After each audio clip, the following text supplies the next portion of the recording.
Bonjour à tous et bienvenue. Trêve, couloir humanitaire, cessez-le-feu, ces mots sont-ils définis par le droit international humanitaire? Réponse dans Ça fait l'actualité.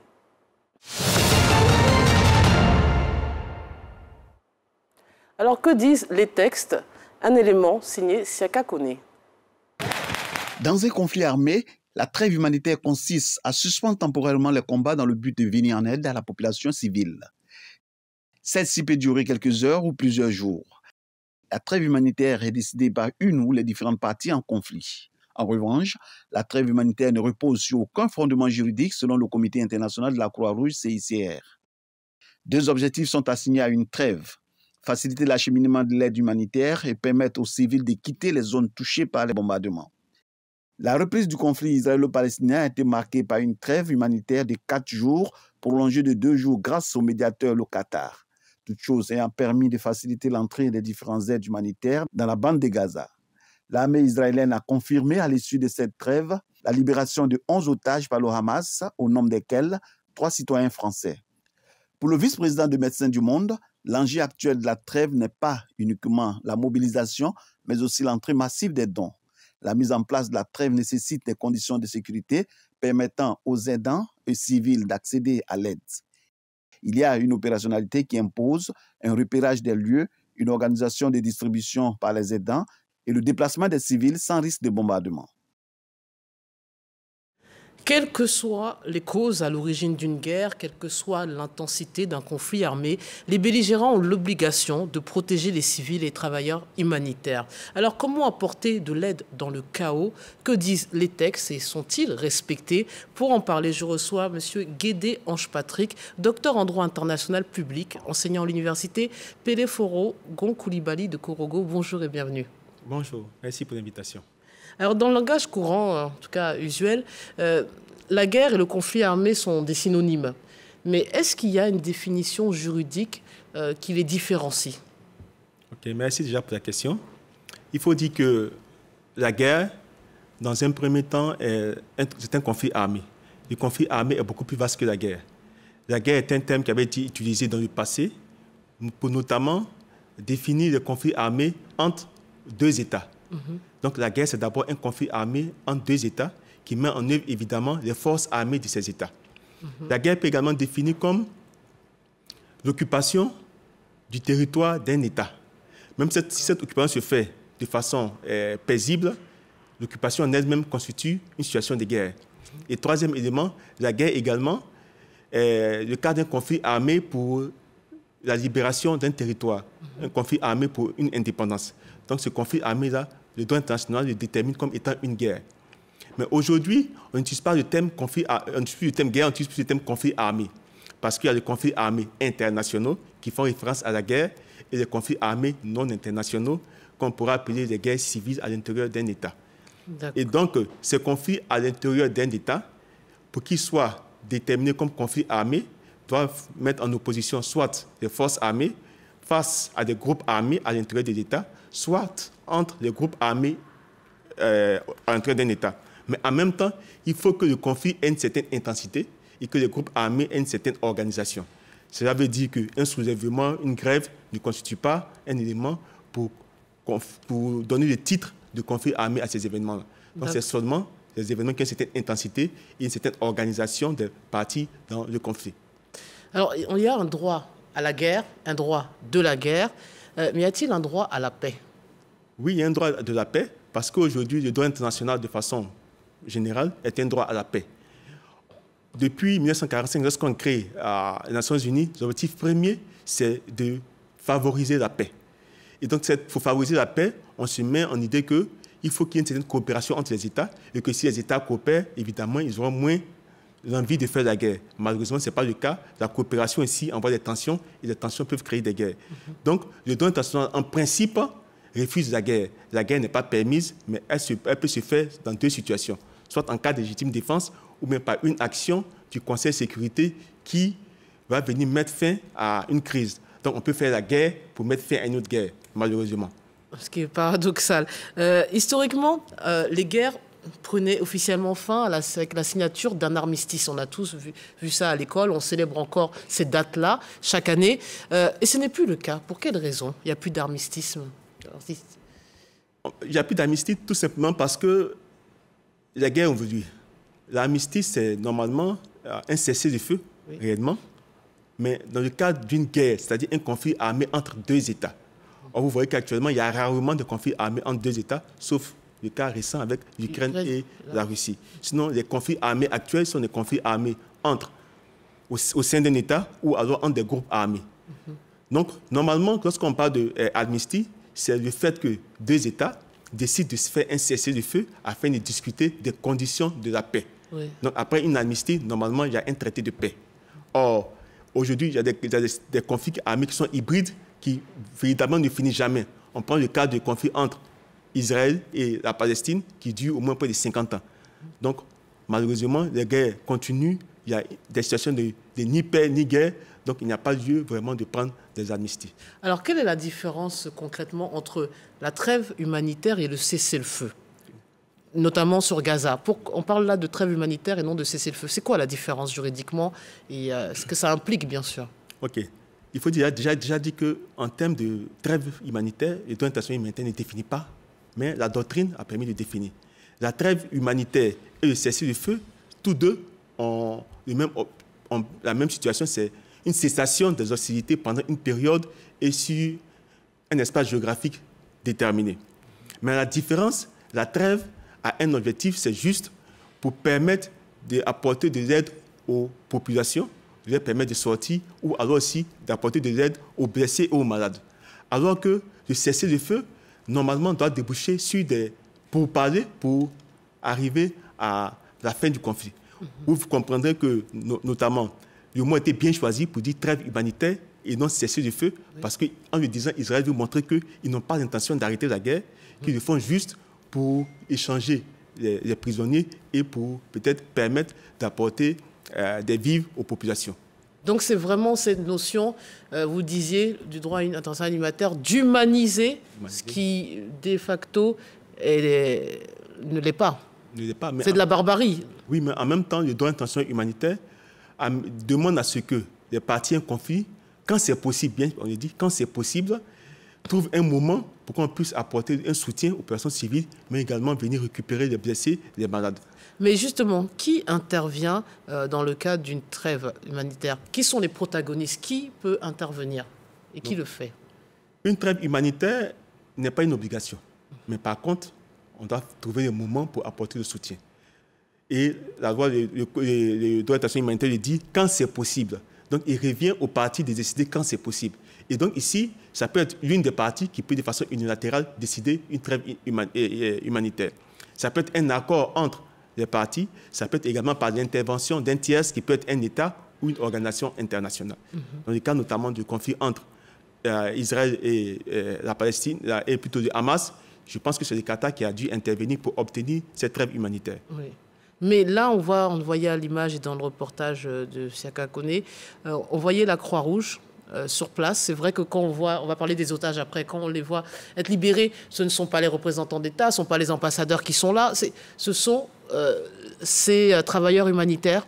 C'est les seuls qui ont le droit de franchir ce territoire à ce moment-là dans le cadre d'une trêve. Non, ce n'est pas eux qui ont le droit. Normalement, les partis doivent pouvoir déterminer un État qui peut le faire, qui doit le faire, mais il faut trouver une partie dans laquelle les deux belligérants ont confiance. C'est-à-dire oui, un tiers neutre, en fait. Tiers neutre. En principe, ça doit être un État. D'accord. Mais à défaut, on peut utiliser une organisation internationale, une organisation, pas internationale, une organisation dans laquelle les partis ont confiance. Et notamment, je pense que les partis ont confiance au CICR. Voilà pourquoi ils doivent intervenir pour pouvoir participer aux échanges des prisonniers. Alors, justement, qu'est-ce qui est permis ou interdit dans le cadre d'une trêve? Parce que, bon, on imagine les bombardements ont cessé temporairement. Qu'est-ce qu'on peut faire et qu'est-ce qu'on n'a pas le droit de faire lors d'une trêve? Dans le cadre de la trêve, il faut comprendre que la trêve n'est pas une obligation. C'est que les partis peuvent à tout moment mettre fin à la trêve. Sans prévenir, comme ça. C'est-à-dire que là, pendant la trêve, on peut rebombarder. On peut rebombarder, mais en même temps, en bombardant, on suppose que pendant la trêve, les populations commencent à se déplacer. Oui. Donc, s'il arrivait qu'il touchait les populations, en ce moment-là, il y aurait crime de guerre. Mais dans l'absolu, ils ne sont pas obligés de respecter la trêve. Parce que même généralement, la trêve peut se faire sans document, sans traité, sans accord, sans signature. C'est un fait. Deuxième élément, pendant la trêve, il s'agit d'apporter un soutien aux populations, donc de leur apporter des biens, des vivres, de leur permettre de se déplacer si elles le veulent, ce n'est pas une obligation. Et également, même les combattants qui sont blessés, qui sont malades, pouvoir les retirer du champ de bataille. Et notamment dans le cadre du droit international humanitaire, il y a des organes qui sont spécifiquement spécialisés dans ce domaine. Vous verrez notamment au sein même des armées, les médecins, les religieux et pour ajouter des organisations telles que les CICR qui peuvent participer à cet enlèvement. Mais c'est toujours avec l'autorisation des belligérants qui vont déterminer quand, comment, ils vont déterminer donc des couloirs humanitaires, des voies utilisées pour lesquelles ils vont donner la garantie qu'ils ne vont pas mener des actions sur ces espaces-là. Cette trêve à Gaza s'accompagne actuellement d'un échange entre des otages israéliens contre des prisonniers palestiniens. Déjà, est-ce fréquent qu'on assiste à ces échanges-là de personnes? C'est fréquent dans les conflits? Oui, dans les conflits, d'abord, il faut comprendre que le droit international humanitaire encourage ce qu'on pourrait dire les prisonniers de guerre. Parce que le droit international humanitaire a l'idée que la guerre ne doit pas être pour détruire l'adversaire. Il s'agit juste de l'affaiblir. Donc, lorsque c'est possible, au lieu de tuer le soldat, il faut l'arrêter pour qu'il devienne un prisonnier de guerre. Donc, à un moment donné, il peut y avoir échange de prisonniers de guerre comme échange de blessés. Mais en principe, ça se fait habituellement à la fin de la guerre. Parce que lorsque vous avez pris un prisonnier, vous affaiblissez l'adversaire. Donc, habituellement, ce n'est pas bon de le rendre pendant la crise. Alors, maintenant, parlons de ces otages.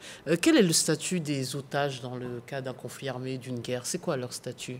Ce sont juste des civils comme les autres?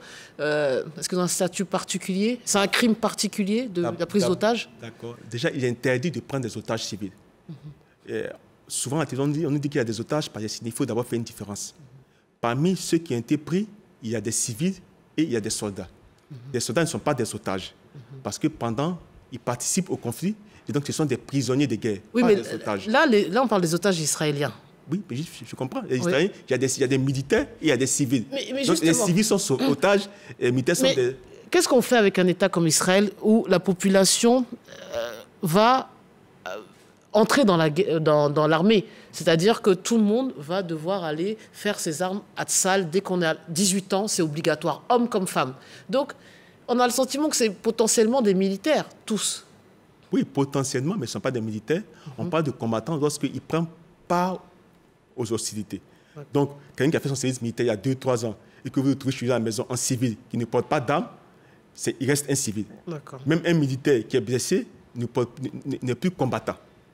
Donc, ici, il est interdit de prendre des otages en droit international humanitaire. C'est un crime de guerre. Que ce soit Israël, que ce soit la Palestine. Donc ici, normalement, ils n'ont pas le droit de prendre des otages. Parce que prendre un otage, c'est le fait de prendre quelqu'un contre sa volonté pour faire pression sur un groupe, pour qu'il agisse d'une manière voulue. Dans ce cadre-là, c'est interdit. Alors maintenant, les otages israéliens, certains ont été échangés avec, on nous dit des prisonniers palestiniens. Mais quel est leur statut? C'est quoi? C'est des prisonniers politiques, de guerre? On a quand même des enfants dans ce lot. On a le plus jeune, je crois, à 14 ans. Bon, à 14 ans, on est prisonnier. C'est quoi le statut de ces gens? Ok, d'accord. Premier élément, il y a un éclaircissement à faire. Le droit pénal permet qu'on puisse mettre les enfants en prison. La loi de chaque pays, même en Côte d'Ivoire, on peut mettre un enfant en prison à partir de 13 ans. Plutôt après 13 ans, à 14 ans. Oui. Ce n'est pas interdit. Parce qu'en principe, on évite. On trouve des mesures pour ne pas le faire, mais s'il n'y a pas d'autres solutions, la loi n'interdit pas de mettre des enfants en prison. Dans le cas d'Israël, on peut mettre un enfant en prison depuis l'âge de 12 ans, lorsque c'est un Palestinien, et 14 ans lorsque c'est un Israélien. La loi le permet. Parmi donc ces prisonniers-là, il y a des prisonniers de droit commun qui ont commis des actes habituels selon le droit pénal israélien. Il y a des prisonniers politiques qui sont mis en prison pour les points de vue politiques, et il y a ce qu'on appelle aussi la détention administrative. Et c'est ce qui pose effectivement du problème. Ah, parce que quand on parle de droit commun, on a quand même des règles. Des règles, oui. Avant d'emprisonner les gens, il y a un procès, il y a des procédures à suivre, à respecter. Tout à fait. Et là, la plupart des prisonniers dont on parle, ce n'est pas le cas. C'est-à-dire qu'ils ont été incarcérés, ils nous disent sans procès, sans savoir la date à laquelle ils vont être libérés, sans voir d'avocat. Enfin, il n'y a aucune règle qui est respectée dans le droit pénal, là. Non, c'est pas qu'il y a C'est pas du droit commun, là. C'est quoi du droit? C'est exceptionnel, c'est un droit d'exception? C'est un droit d'exception parce que on parle d'illégal lorsque la loi ne l'a pas permis. Alors que dans le cas de l'État d'Israël, c'est ce qu'on appelle la détention administrative. Ça existe dans beaucoup de pays d'ailleurs. Vous verrez par exemple même en France, lorsqu'on doit rapatrier un étranger sans papier, on lui met en détention administrative. Dans le cas d'Israël, on permet d'arrêter des personnes lorsqu'on pense que ces personnes-là peuvent porter atteinte à la sécurité de l'État d'Israël. Et pour éviter que dans le cas d'un procès, on puisse mettre en évidence des secrets d'État, on permet donc qu'on puisse le mettre en prison sans dire pourquoi, pour 6 mois renouvelables indéfiniment. Avec aussi des attitudes, on va dire parfois peut-être de torture, etc. C'est accepté? Non, la torture n'est pas acceptée.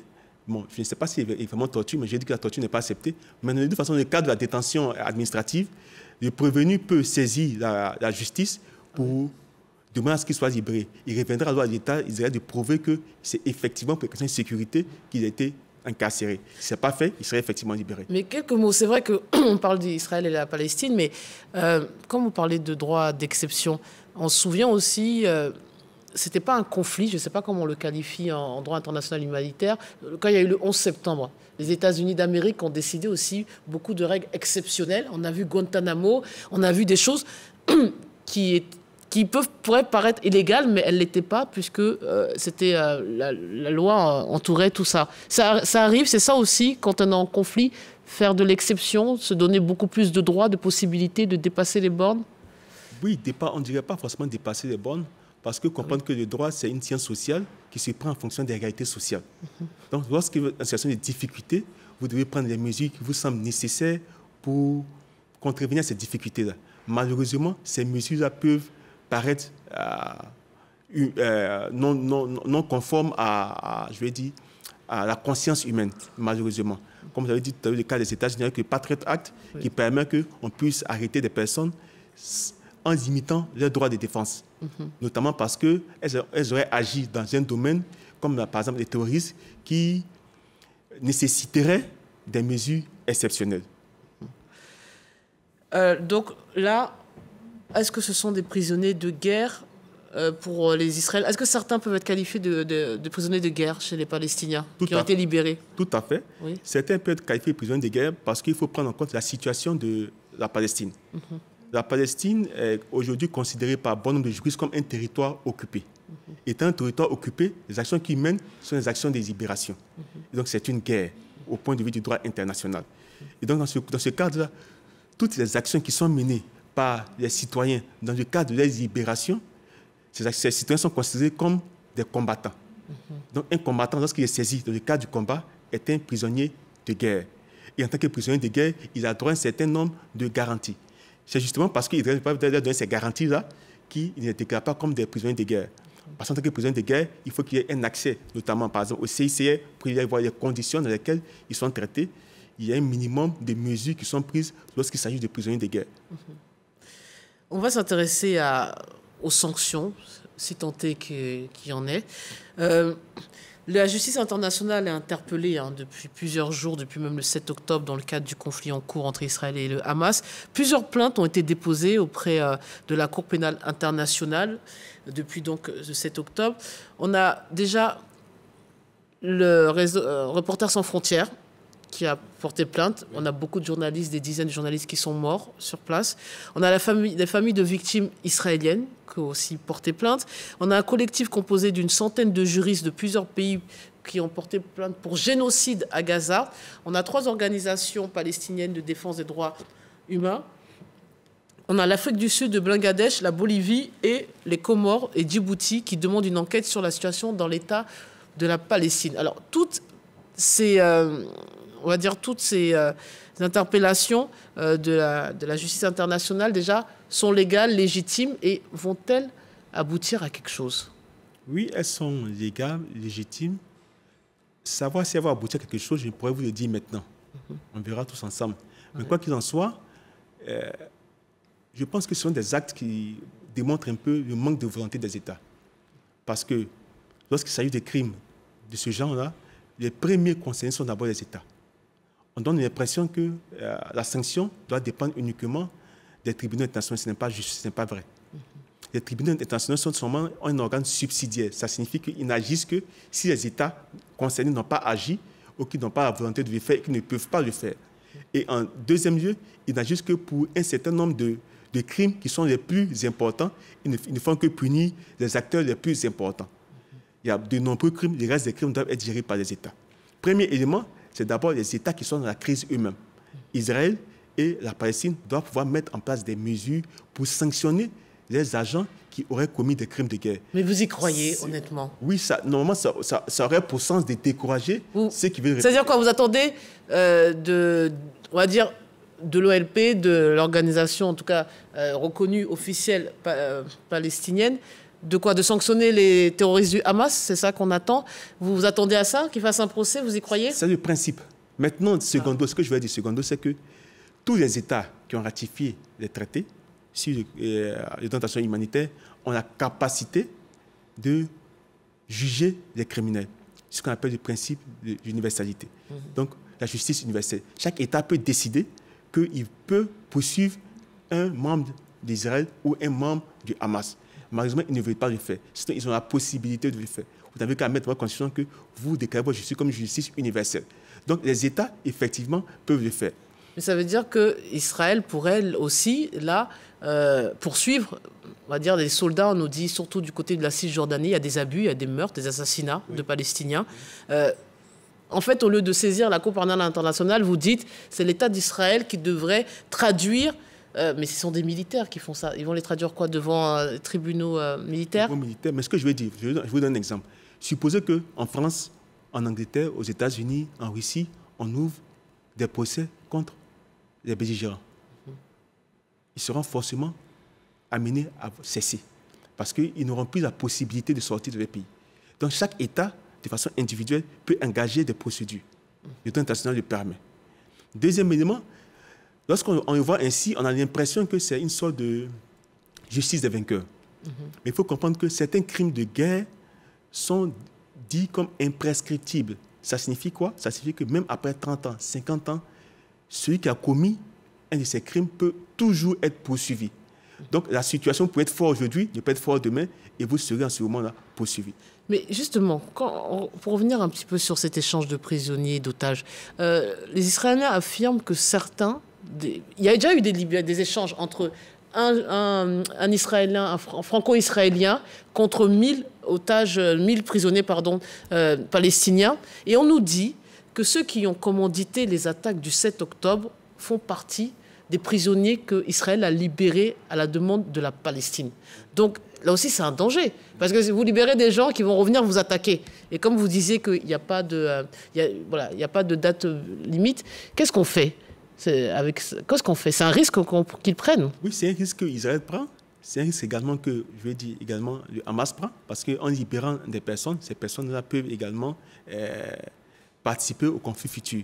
Vous verrez notamment que même dans le cas des échanges actuels, le Hamas ne libère pour le moment que les civils, pourtant ils ont également des militaires israéliens, donc il faut certainement les libérer en dernière position. Oui. Mais également, ce qu'il faut comprendre, c'est que dans le droit israélien, ils ont fait sortir, vous voyez que la liste des prisonniers à libérer avant de les faire effectivement. La personne israélienne a la possibilité de saisir la Cour s'il veut s'opposer à la libération d'un individu particulier sur la liste.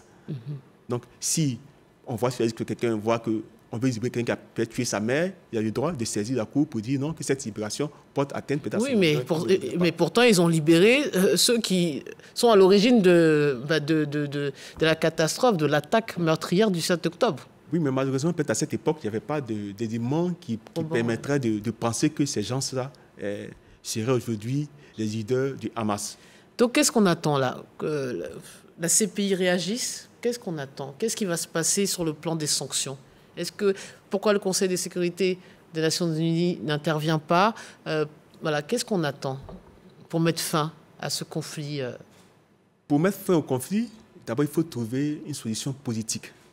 qui serait acceptable par les États, mais également par leur soutien, par les belligérants, mais également par leur soutien. Donc ici, nous avons Israël et la Palestine, mais il faut trouver une solution.